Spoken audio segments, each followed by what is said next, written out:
Hello students, आपका maths and classes में स्वागत है। इस चैनल में मैं संजय शर्मा आपको मैथमेटिक्स और इंग्लिश क्लासेस कंडक्ट करूंगा आपके लिए, और मनोज सर साइंस और सोशल साइंस क्लासेस कंडक्ट करेंगे।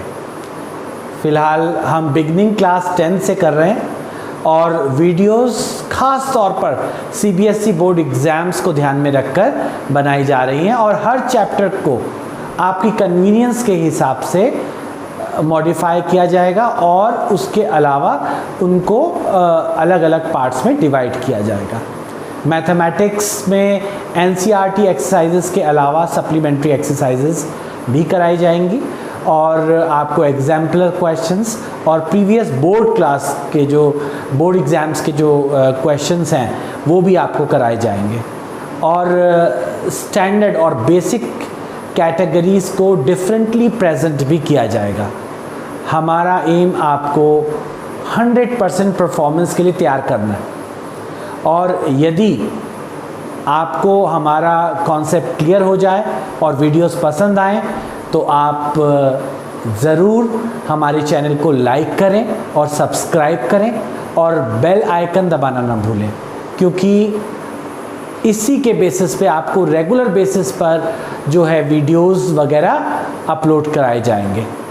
कमेंट सेक्शन में आप कमेंट ज़रूर अपलोड करें और सब्जेक्ट रिलेटेड जो प्रॉब्लम्स हैं उनको डिस्कस अवश्य करें। सो स्टूडेंट्स, आज हम स्टार्ट करेंगे रियल नंबर्स, जो कि पहला चैप्टर है एनसीईआरटी का। हम रियल नंबर्स एक्सप्लेन करने जा रहे हैं।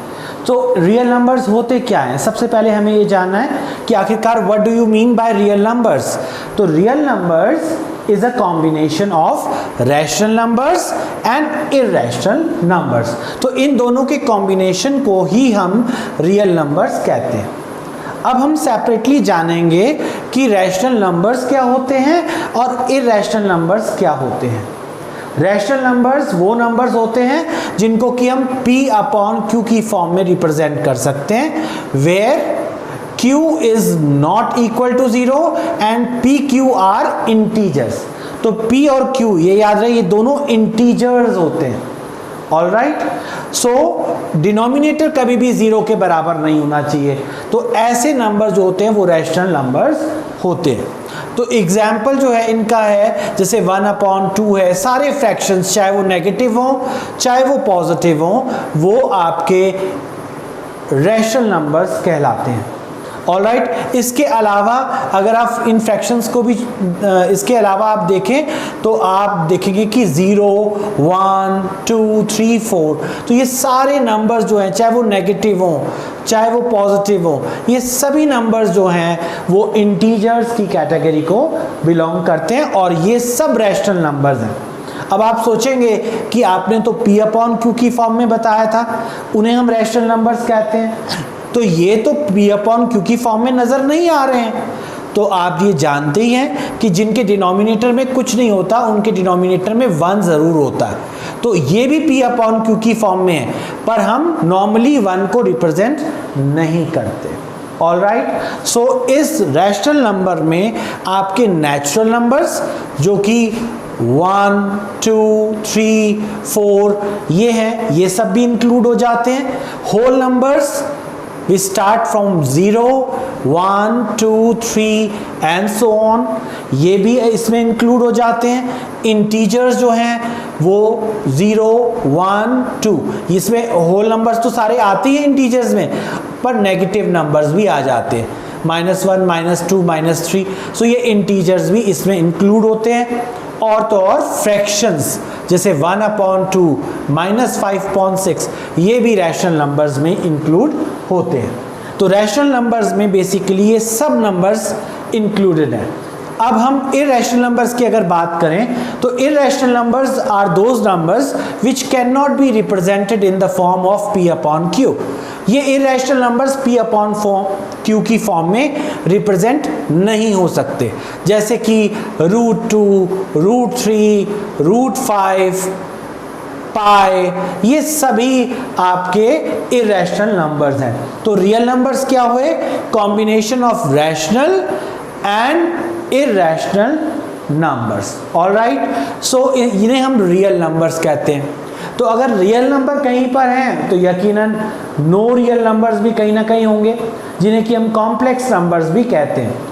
ये आप क्लास 11th में पढ़ेंगे, वो आयोटा की फॉर्म में होते हैं। तो अंडर रूट के अंदर मैं थोड़ा सा आपको आइडिया दे देता हूँ इस चीज़ का कि जो अंडर रूट के अंदर नेगेटिव नंबर्स होते हैं उनको हम जो है क्या कहते हैं, नो रियल नंबर्स या कॉम्प्लेक्स नंबर्स, कॉम्प्लेक्स नंबर्स, जो कि आप क्लास 11th में पढ़ेंगे। Okay, so now I am going to start with another topic of real numbers, that is Euclid's division lemma. So first of all we should know the meaning of these three words in this. So what is Euclid? By this we can very well guess that it is the name of a mathematician. So basically Euclid is a mathematician. Another word is division. Division means divide. You know it already, how to divide two numbers. Now this is lemma. Lemma means a proven statement, जो किसी theorem से निकल के आया है, जो theorem already proved है उनको आप उन प्रूवन स्टेटमेंट का यूज कर रहे हैं, that is known as lemma. All right, so Euclid's was a great mathematician और इन्होंने बहुत बेसिक्स ज्योमेट्री के बारे में बहुत कुछ बताया। 9th क्लास में आप ऑलरेडी इनके बारे में बहुत कुछ पढ़ चुके हैं, ऑलरेडी 1 चैप्टर उसमें यूक्लिड जी के ऊपर बेस्ड है। So Euclid division lemma. So actually whenever we divide two numbers, all right, I am just telling you the basics first of all, कि whenever you divide two numbers, so in that case like 7 6 are 42, so we get this as remainder. This is remainder, this is quotient, and this is divisor, and this one is dividend. What is it? Dividend. All right, and we know that there is a relationship between dividend, divisor, quotient and remainder. So वो relation क्या है कि जो dividend होता है ना वो this into this plus this के बराबर होता है। यानी कि अगर हम 7 6 42 करें, 42 में 2 जोड़ दें तो 44 ही आ जाएगा। तो this 44 can be written as what? 7 into 6 plus 2. All right, so we can make it a rule like जो dividend है, that dividend is equal to divisor into quotient plus remainder. All right, so this is the basic rule whenever we divide two numbers. All right, but here we should know one thing that is very very important, that remainder cannot be greater than 7. अगर आपको reminder इससे 7 से बड़ा मिल जाता मान लो यहाँ पर, तो आपको क्या करना पड़ता? आगे डिवाइड करना पड़ता। ऑल राइट, लेकिन क्योंकि रिमाइंडर हमें ऑलरेडी 2 मिल गया है तो हम इसको फर्दर डिवाइड नहीं कर सकते। डेसिमल्स में तो हम कर सकते हैं, लेकिन वैसे हम इसको फर्दर डिवाइड नहीं कर सकते। So this is a reminder, this is dividend and all this. So इनके बीच में ये रिलेशनशिप आपके सामने आ गई। तो जो यूक्लिड्स डिवीजन लेमा है वो कुछ और नहीं है, इसी को इन्होंने दूसरे अंदाज में आपके सामने पेश कर दिया। इन्होंने बोला है कि मान लीजिए ए और बी दो नंबर्स हैं जिनमें ए ग्रेटर है बी के, जैसे कि यहाँ पर ये ए हो गया, ये बड़ा है, ये बी हो गया डिवाइजर। तो अगर ये दो नंबर्स हैं और इसमें ए जो है ग्रेटर है बी के, तो उस केस में एक यूनिक पॉजिटिव इंटीजर्स दो और एग्जिस्ट करेंगे। So if we are taking these two, all right, and we are dividing them, तो दो और यूनिक नंबर्स आ गए हमारे पास क्यू एंड आर, जिनमें आर जो है वो रिमाइंडर है और रिमाइंडर जो है it is less than divisor means B. All right, तो हम इसको इस तरीके से भी शो कर सकते हैं, जैसे ए हमारा डिविडेंट है, बी हमारा डिवाइजर है, तो उस केस में हमारे पास दो और नंबर्स मिलेंगे हमें on dividing, that is one is quotient and one is remainder. All right, और इस केस में जो क्वोशिएंट है ऑलराइट, जो आप ये क्वेश्चन देख रहे हैं और ये रिमाइंडर देख रहे हैं, इसमें आपको ये ध्यान रखना पड़ेगा कि रिमाइंडर जो है that is always, this remainder is always less than the divisor, means it is r is always less than b, all right, b से वो कम होगा, ये बात तय है। और दूसरी चीज ये है कि जो रिमाइंडर है that can be greater than और इक्वल टू 0, तो या तो वो 0 के बराबर हो सकता है या वो 0 से बड़ा हो सकता है, ऑलराइट। तो ये चीज़ आपको ध्यान रखनी है, ये यूक्लिड डिवीजन लेमा है, ऑलराइट। इसके और एग्जाम्पल मैं आपको दे देता हूँ, जैसे मान लीजिए 32 है डिवाइडेड बाय 5, तो 5 6 30 और रिमाइंडर इज 2। अब हम इसको आगे डिवाइड नहीं करेंगे क्योंकि already we know that this is coming less than 5, तो क्योंकि ये रिमाइंडर जो है वो डिवाइजर से छोटा हो रहा है तो हम इसको और ज़्यादा डिवाइड नहीं कर सकते। तो इसमें हमें ये ध्यान रखना है कि डिविडेंड जो होगा वो 5 6 30, 30 प्लस 2, तो इन दोनों को मल्टीप्लाई करेंगे, इन दोनों को ऐड करेंगे, जो रिजल्ट आएगा मल्टीप्लाई करने के बाद ऐड करेंगे तो हमें क्या मिल जाएगा, dividend, alright. So this is what Euclid's division lemma, alright. So students now अब मैं कुछ एप्लीकेशंस लूँगा यूक्लिड डिवीजन लेमा की।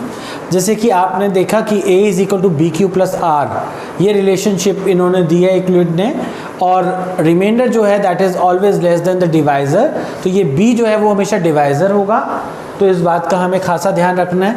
मान लीजिए लेट b की वैल्यू अगर मान लीजिए 3 है, मान लीजिए डिवाइज़र 3 है, तो उस केस में ये इस एक्सप्रेशन को क्या हम ऐसे लिख सकते हैं, 3q प्लस r।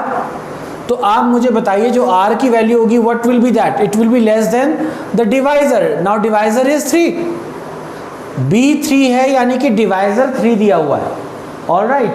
तो ये जो डिवाइजर है ये आपको पता है ये 3 दिया हुआ है, तो रिमाइंडर की वैल्यू जो होती है वो हमेशा it is less than the divisor, तो रिमाइंडर 3 से कम होना चाहिए and greater than equal to 0।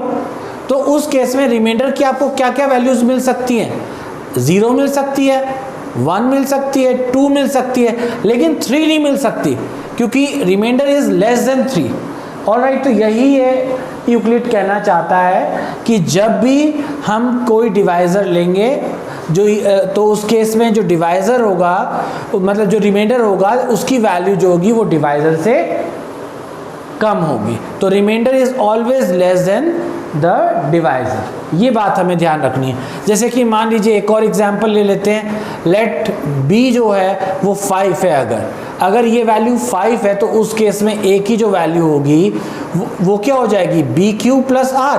तो यहाँ पर रिमाइंडर जो होगा that will be less than 5 now, because now divisor is 5, तो उससे कम हो जाएगी and greater than equal to 0 हो जाएगी।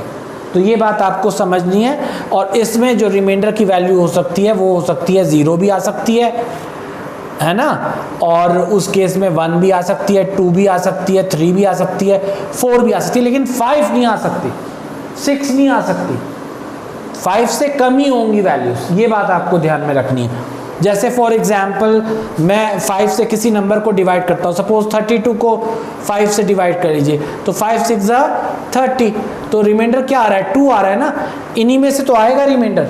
जैसे कि मान लीजिए अगर 49 है, तो अगर मैं इसको 5 से डिवाइड करूँगा तो क्या आएगा, 5 9 45, तो रिमाइंडर क्या आ रहा है, 4 आ रहा है, तो रिमाइंडर इसी में से ही आएगा, इनके अलावा कोई और रिमाइंडर नहीं हो सकता। ये बात यूक्लिड समझाना चाहते थे, तो उन्होंने आपको यूक्लिड डिवीजन लेमा दे दिया। Is it clear? Okay okay students, now we are going to study Euclid's division algorithm. तो यूक्लिड्स डिवीजन एल्गोरिथम जो है बेसिकली ये एक स्टेप वाइज प्रोसीजर को हम एल्गोरिथम कहते हैं। जो स्टेप वाइज प्रोसीजर होता है उसे हम एल्गोरिथम कहते हैं। तो इसमें हम यूक्लिड्स डिवीजन लेमा का इस्तेमाल करते हुए स्टेप वाइज प्रोसीजर को अपनाते हुए हम HCF निकालने के लिए इसका इस्तेमाल करते हैं। तो HCF निकालना आपको पता है, HCF मीन्स क्या होता है, हाईएस्ट कॉमन फैक्टर। तो दैट इज HCF। तो HCF का पहले हमें मतलब ये जानना होगा। जैसे कि हमें मान लीजिए 12 और 44 का HCF निकालना है, तो हमारे पास प्राइम फैक्टराइजेशन मेथड था, आपने पढ़ा हुआ है कि हम 12 को अगर हम डिवाइड इसका फैक्टर्स निकालें प्राइम फैक्टर्स, तो 2 6 12, 2 3 6 and 3 1 3, so this will come out to be 2 into 2 into 3, और 44 के अगर हम फैक्टर्स करें तो that will B 2 into 2 into 11, ऐसे ही इसके ये फैक्टर्स आ जाएंगे। तो अगर हमें HCF निकालना होता तो हम क्या करते थे, 2 और 2 ये कॉमन ले लेते थे, और HCF जो हमारा आ जाता था that was 2 into 2 that is 4। जो कॉमन चीज़ होती थी उन्हें हम मल्टीप्लाई कर देते थे। तो ये प्राइम फैक्टराइजेशन मेथड है, इससे हमने HCF निकाला।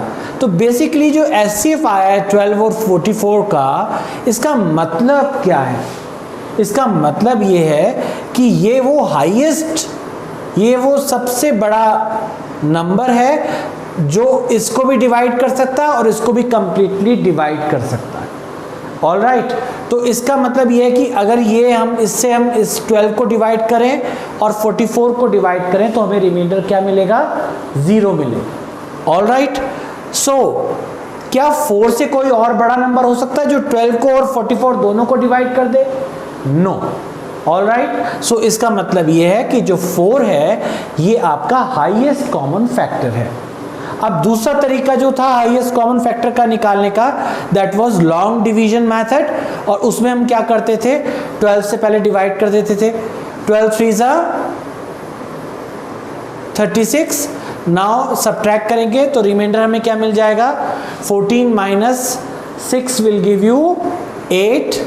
ऑल राइट, अब फिर जो ये 8 आपका रिमाइंडर बचा है इसको हम एज इट इज रखते हैं, और अब रिमाइंडर को हम डिवाइजर बना देंगे, और जो ये डिवाइजर है वो आपका डिविडेंड बन जाता है। तो 8 1 8, नाउ रिमाइंडर इज 4। सो अब जो ये रिमाइंडर है ये फिर से डिवाइजर बन जाएगा। बार बार हम रिमाइंडर को डिवाइजर बनाते चले जाएंगे, कब तक, और ये 8 को हम डिविडेंड बना देंगे। ये सिलसिला तब तक चलेगा जब तक 4 2 8, यानी कि रिमाइंडर हमारा 0 नहीं आ जाता। और जब हमारा रिमाइंडर 0 आ जाता है उस केस में जो डिवाइजर होता है उसको हम क्या कहते थे, HCF। तो आपने देखा इन दोनों मेथड्स में हमें HCF सेम मिल रहा है, 4 मिल रहा है, यानी कि both the methods are correct. All right, अब इसी चीज़ को, इसी लॉन्ग डिवीजन को यूक्लिड ने हॉरिजॉन्टली प्रेजेंट कर दिया, तो उसे हम यूक्लिड डिवीजन एल्गोरिथम कहते हैं। वही वाला रूल लगाना है, जो डिविडेंड है that is equals to divisor into quotient plus remainder. तो पहली डिवीजन को हम अगर देखें तो इसमें 44 जो है that is dividend, this is equal to divisor into quotient plus remainder is 8। अब दूसरे केस में देखिए ये दूसरी डिवीजन हो रही है, अब इसमें 8 डिवाइजर है, 12 डिविडेंड है, तो 12 will be equal to what, 8 into 1 plus 4। और तीसरी डिवीजन ये हो रही है, तो इसमें डिविडेंड क्या है, 8, तो 8 will be equal to what, 4 into 2 plus 0, 4 into 2 plus 0। अब इस केस में जिसमें हमें रिमाइंडर 0 मिला है तो ये जो डिवाइजर हुआ ये क्या हो गया, HCF। ऑल राइट, ये HCF हो गया। तो यानी कि हमने क्या किया, इसमें यूक्लिड डिवीजन लेमा वाली फॉर्म में इसको प्रेजेंट कर दिया। अब क्योंकि ये स्टेप वाइज चल रहा है, फर्स्ट स्टेप में हमें रिमाइंडर 0 नहीं मिला तो हमने क्या किया, डिवाइजर को डिविडेंड बना दिया और रिमाइंडर को हमने डिवाइजर बना दिया। ऑल राइट, अब हमें यहाँ पे रिमाइंडर 0 नहीं मिला, फिर हम अगले स्टेप में गए, फिर इस केस में हमने डिवाइजर को डिविडेंड बना दिया और रिमाइंडर को डिवाइजर बना दिया। अब इस केस में लेकिन हमें क्या मिल गया, व्हाट, रिमाइंडर एज 0। तो इस केस में, जिस केस में हमें, जिस स्टेप में हमें रिमाइंडर 0 मिल जाएगा, उस केस में जो डिवाइजर होगा that will be the HCF। तो HCF जो है हमारा 4 आ गया। तो आप जानते हैं ना, आप इससे कंपेयर कर सकते हैं, A is equal to B Q plus R. यहाँ पे हमेशा ये B जो होता है वो क्या होता है, डिवाइजर होता है, और R क्या होता है, रिमाइंडर होता है। Is it clear? तो ये जो है इस फॉर्मेट को हम यूक्लिड डिवीजन एल्गोरिथम कहते हैं, और बेसिकली ये लार्जर नंबर्स का HCF निकालने के लिए काम आता है। ये इसकी एप्लीकेशन है। ओके स्टूडेंट्स, ओके स्टूडेंट्स, ये इंट्रोडक्शन था पहले जो आपका एक्सरसाइज है उसके लिए। ऑलराइट, तो अब हम आगे जो है एक्सरसाइज को अगले वीडियो में करेंगे। Alright, thank you class.